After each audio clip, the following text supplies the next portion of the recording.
Why live in Florida? Well, there's storms, tornadoes, hurricanes, sinkholes, hot, humid weather, not a lot of snow, not a lot of change of seasons. But you know, it's going to storm today about lunchtime. Clouds are kind of a little ominous. It's early morning, it's about 72 degrees. It's going to be 76 for a high here in about the 11th of December. I don't know where you are. You might have snow already, but I've got shorts on. Hey! And I'm walking around.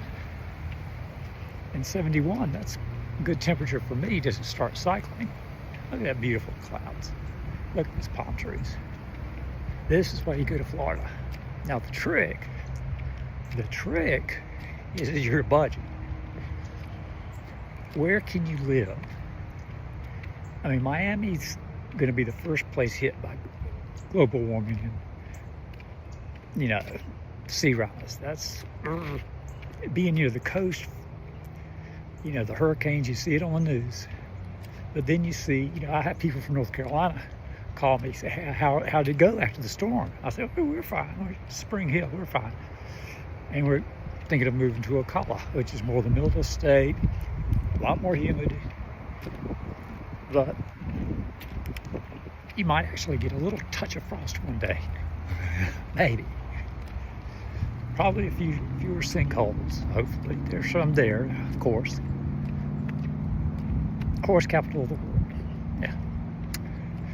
But where would you live is the thing. When you're near the coast, all the land is premium. Everything is expensive. Okay? All the coast. Big cities can be expensive. People love the big cities, big city life. You like big city life? Find a big city, but find a place to live that you can afford if you want to move to Florida. I mean, you still got bugs, mosquitoes. You get the nice weather, but you get the storms. You better have some good insurance for that. So if something happens, especially if you're on the coast, let's see, the people from North Carolina call me and say, oh, you know, how did you do in the storm? And I'm like, fine. And then in North Carolina, Asheville gets wiped out by the hurricane. And you're like, wow, up in the mountains. I remember when Hugo hit, when we were living in Charlotte. Boom. You know, we were out of power for weeks, some of us. We did only about 3 or 4 days without power. But I mean, you just woke up and saw giant trees everywhere. And that hit the mountains. So the joke was Charleston would always get it first.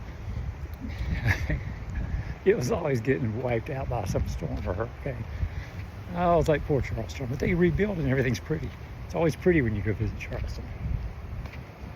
And we had looked at Hilton Head Island, and that was nice, but it was kind of blah. I said, I don't see the big deal. I mean, you know, the rich love to flock to Hilton Head. And I was like, there isn't that much to do. It's nice, but it's going to get cold here. You know, but in Florida, you know, from Ocala or Spring Hill, pretty good areas. It's not quite as expensive in Ocala as it is in Spring Hill, starting to get expensive. And, you know, they figure out they can start raising prices on stuff because Florida can't take everybody. California can't take everybody. Parts of Texas can't take everybody. So, know your budget. You know, look into it. Ocala is still pretty cheap. They have pretty much the same stores. It's not super nice everywhere. Sometimes you'll need to go up to Gainesville or Orlando to check some nice stuff out. But and the nightlife wraps up fast. But look at the houses. You know, these developers build certain houses, and you look at the price like, oh, yeah, we saw this house in Ocala. It costs this, and you get down near Orlando, it's a ton more. So think about it.